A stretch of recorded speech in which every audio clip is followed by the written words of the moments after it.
Thank you, Mr. Chairman. I'm Scott McCown, and I'm the director of the Children's Rights Clinic at the University of Texas School of Law, though I'm here testifying on behalf of myself, not institutionally. I've been a district judge and a child welfare policy wonk, and now I teach students child welfare law, and I have also adopted a child out of the system, and so found the troubles of our last witness very moving, and I think it illustrates why your work is so important, and I appreciate your attention to it. I want to talk about one feature of the bill, and that's outsourcing case management, because I don't think we're really as far apart as we might appear to be. Everything that's happened good in Fort Worth has happened good in Fort Worth with the department retaining case management. Everything that's happened good. And everything that Dr. Carson says he wants to do, that we all want, the good things he wants, can all be done with outsourcing case management. We can contract with the providers to work with the families to develop a single family plan of service and to provide those services under the watchful eye of a public caseworker. Now, why is that important? I think because of what Representative Wu identified, which is we're talking about exercising the sovereign power of the state. And we are talking about the executive branch as the prosecutor of the civil case turning over decisions by contract to a nonprofit corporation. I just have serious philosophical problems with that, and also practical problems that I would not turn my health care over to the insurance company that runs my HMO and provides services. We have to retain decision-making, final decision-making with the state. Hold on, Mr. Frank. If I could, I know we keep talking about this, but the removal decision is not an executive branch decision, it's a judicial branch decision. But the prosecution is an executive branch decision. Right. And once the child is removed, the judge is there, but the judge is there as a neutral umpire. The judge is calling the balls and the strikes. The judge is not moving that case forward. That's the executive branch making all of those case management decisions. Yep. We don't need to do this. Other states that have done this have not gotten good results from it. And it's kind of magical thinking. When you look at the data from other states, Florida has not done well with it. Other states have not done well with it. And it comes at a huge financial cost. Now, why is that a bad thing if we're getting better outcomes? Well, first, we're not getting better outcomes, but second, it's an unnecessary financial cost that then leaves us short of the money that we need to improve investigations and to invest in child abuse prevention. Why does it have such a huge financial cost? Because you're dismantling your public system, which is a very big system. You're dismantling that. You're outsourcing it to people who have never done this work. The private contractors who are going to bid on this, Wayne Carson's never sat in a CPS court and watched a CPS case. They have no experience managing litigation, and yet we would be asking them to build from scratch this huge infrastructure to manage the cases, something that they've never done. There's a big one-time cost in that financially and a huge learning curve. It frankly does too little, costs too much. The fiscal note that came out today suggests that it's going to be revenue neutral. There's no way that any private providers are going to bid on this contract if it's revenue neutral. It said the statewide technology cost for the entire state for the biennium would be $35,000. You're going to have huge technology costs building these new technology systems in all of the single source continuums. But there's another reason that we don't want to do this now. If we ever want to do it, let's don't do it now. Let's wait. And that is because it will divert our attention from what we need to be doing in the upcoming biennium. We need to take all the new money that the legislature's provided. We need to stabilize turnover. We need to get casework low. We need to focus on the basics, and we need to make foster care redesign work. Then if there's an argument for the next step of outsourcing case management, we can look at that argument. But the department in the upcoming biennium has way too much to do to focus on also dismantling the public system and building this new private system. Do you have any thoughts on Fort Worth on ACH and the work they've done, or do you know enough about it? Or Yes, I've been on the public-private partnership that launched that, the internal departments work group, right there the whole time. They're doing a great job, but they're doing it without outsourcing case management. We haven't taken that step. Yeah, my question, because I want to know where you are in your mind on what they're doing now. I would expand it, just like Wayne is. So it's doing, your testimony is doing very well. It's doing well, and I would expand it. In what ways? I think it's important. Hold on. No, I'm sorry. I think it's important that you, if you don't mind, say how you would expand. I would expand it by enlarging the contract to include working with the families, developing a single plan of service where the private providers are both working with the child and the placement and the families and kinship. So I would do that. What I wouldn't do is take that next step and take the public caseworker out of the equation, take the public oversight out of the equation, and just have the private contractor making the decisions. Sorry, Representative. No, your testimony was that the redesign is working well in Fort Worth. Kids are getting better care. Yes. Okay. Were you for that, making that change when redesign was? Yes. Or were you for? Your testimony is that you were for it when redesign was proposed. You testified in favor of it. Redesign is an effort by the department. It was not a legislative effort. I've always been opposed to case management and have testified against all of the legislation related to case management. But when it comes to redesign, Commissioner Helgenstein asked me to serve on the public-private partnership. I've been on that partnership the whole time and supported what we're doing, and just testified that we should expand it. One last thought about Senate Bill 11, which takes a similar approach to the House bill. John, I think you've got to keep your testimony on this. Well, it's on the House bill, which it's just two things from there that you ought to think about putting in the House bill. And that is, it has a readiness review, and it doesn't mandate, like the House bill does, that you roll out a single source continuum contract a year. If my wife sends me to buy a new car and the salesman knows that I have to buy a new car, I can't have a negotiation and get a decent price. You don't want the department to be under a mandate that they have to do one of these every year, where they can't negotiate rates and negotiate duties with the private providers.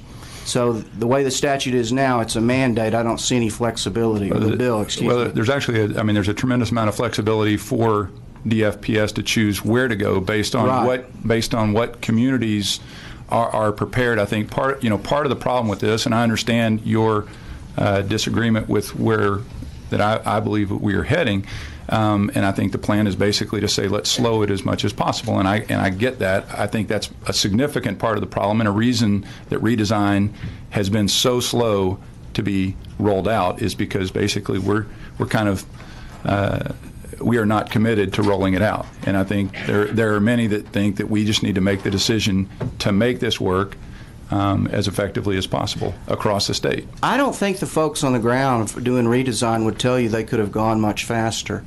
I don't really think that there's been delay there. It's a really complicated, and we got to get it right, because one thing is we're rebuilding, we're re-engineering the car while we're driving the car. We've got kids and families that we're taking care of as we go, and it is a very difficult process. Members, any other questions? Any questions, Mr. Wu? So, Judge, thank you for being here again. Thank you, Mr. Chairman. So, who was the previous speaker? Not the before we took the break. The DA. Yeah, County attorney. The county attorney in Williamson County. Right, and I wish he was here. I could ask him some of these questions, but he's not so. And the county attorney spoke a lot about the prosecution case. Is there a difference between a CPS case and a criminal prosecution? Well, there's differences and similarities. The criminal prosecution is run by the elected prosecutor who's deciding on his or her own whether to prosecute or not to prosecute. The civil CPS case is run by the state executive branch through the department, but it's not the prosecutor that's making the decision, it is the department. So the department is advising the prosecutor saying, we want you to go for termination or we don't. And so I just have a really deep philosophical problem, and frankly think a lot of Texans would, with the idea that a nonprofit corporation would decide that we're going to take the executive power of the state and the executive money, and we're going to prosecute the termination of parental rights with no public official having a role in making that decision. So, like, I'm sorry. in a criminal case, there is no client per se. Right. So it's prosecutor driven. Yes. In a CPS case, there is a client. The state, the Department of Family and Protective Services. And in fact, the county, or the county attorney, or the district attorney, whoever is representing CPS, they could never take action that's contrary to their client's wishes. That's right. They're going to do what DFPS says to do. Right. And when you put the contractor in the shoes of DFPS, then the contractor's the one using the power of the state to prosecute the case. So earlier when the DA testified, he said that if the prosecutors in a CPS case didn't like what they were hearing, they would go around DFPS and go to the judge. Would that be ethical for someone who's representing a client?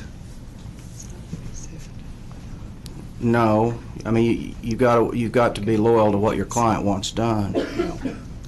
And on that same note, if there was a nonprofit corporation and CPS had final say in the case, or some structure of that in between, who is actually the client? Well, the department's the client if the department has the decision-making authority. If you move that decision-making authority to the nonprofit corporation, technically the state's still the client, but it's the nonprofit that's making the decisions and calling the shots, which I think is really problematic.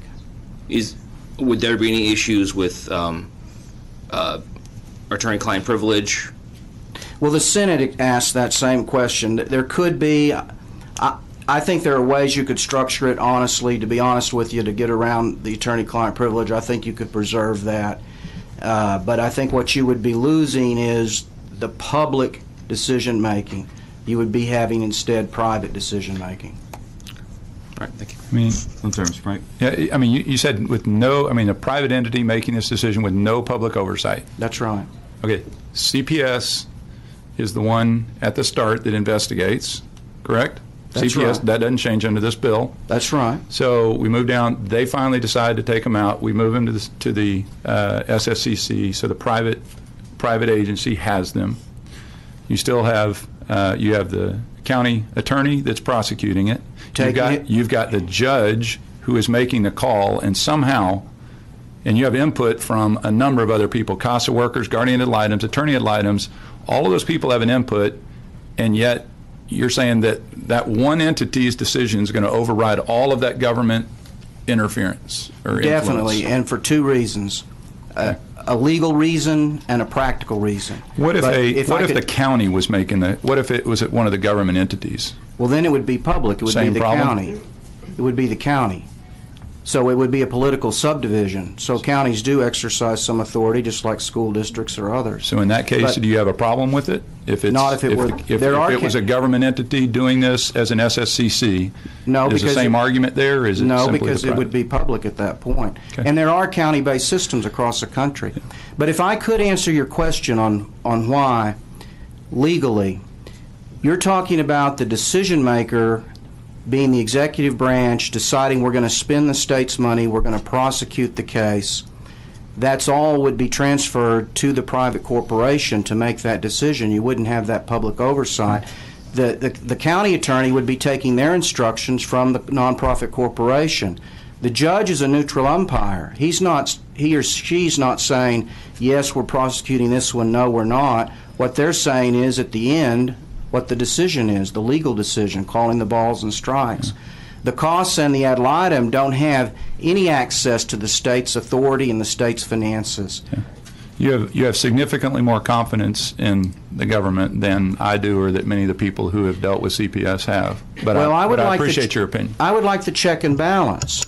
I want the public oversight, and I want to use the private contractor for what they're good at, which is service delivery. And I'm looking at the national data, which shows that private contractors do not deliver on these contracts across the country. Well, you've mentioned some of the data. You used Florida as an example, saying that in the Senate testimony and in your own written testimony here, and you used 2012 to 2015 and suggest that there has been an uptake, an increase in removals, and you have pegged it in your testimony as caused by the private companies, correct? Not caused by the private companies, but because by taking case manager away from the department. Right. And that was done actually in 2006? Well, it was phased in. But if you want to look, if you take a look at the last page of my written testimony, you'll see a chart. And you can pick different years, but you get to the same result. This is from 2010 to 2015. If you look at the chart in the middle, you'll see the bottom line, the green line. Texas had a 1% increase in removals. Alabama, which has a very similar child population demographic and a very similar system to ours, had a 4%. There's two states that do what House Bill 6 does. Florida and Kansas had a 7% in Kansas and a 13% in Florida. And that's an unintended consequence. And the CPA, or the private company, has zero to do with the removal of the child. Zero to do with the removal of the child. That decision is 100% in the hands of CPS. Exactly. Is that correct? It's an unintended consequence, though, if I could explain, if you want to know. Quality foster care. If you want to know. I do. It's an unintended consequence of taking case management out of public oversight. So this is the example I've used before. If I have a troubled teenager and I can drive him over to Representative Frank's house and drop him off where he and his wonderful wife will take care of him under a no eject, no reject contract, I'm incentivized to do that. If I have to drive that same kid back to my house where my wife and I have to take care of him, then I may think a little harder about, can we get big brothers, big sisters in? Can we use some community engagement? Is there an alternative? And so it's an unintended consequence. It's not anything that happens directly from the change. But you use data from Florida. You used 3 years, even though that's been in effect for 10, and the removals have gone down in Florida since they privatized. No, removals have not gone down. If you look at the if you pick any year you want, you've got 13%. They did go down, So trend line down, but then they was trend line back up. Yeah, and I'll hand the data out to members as well. But Okay. the 3 years that you've picked, you are correct. It did go up. Well, you can pick any years you want, and if you do a long enough trend line, you're going to see that it's gone up in both Florida and in Kansas. And in Texas. Well, 1% in Texas. I would call that a flat trend line, but yes, 1%. Well, again, with the 3 years of cherry picking, but if you want to go with a decade of trend lines, then all of them look very similar. Well, I've got 5 years here, but Okay. yeah. Members, any other questions? Anybody? All right. Thank you.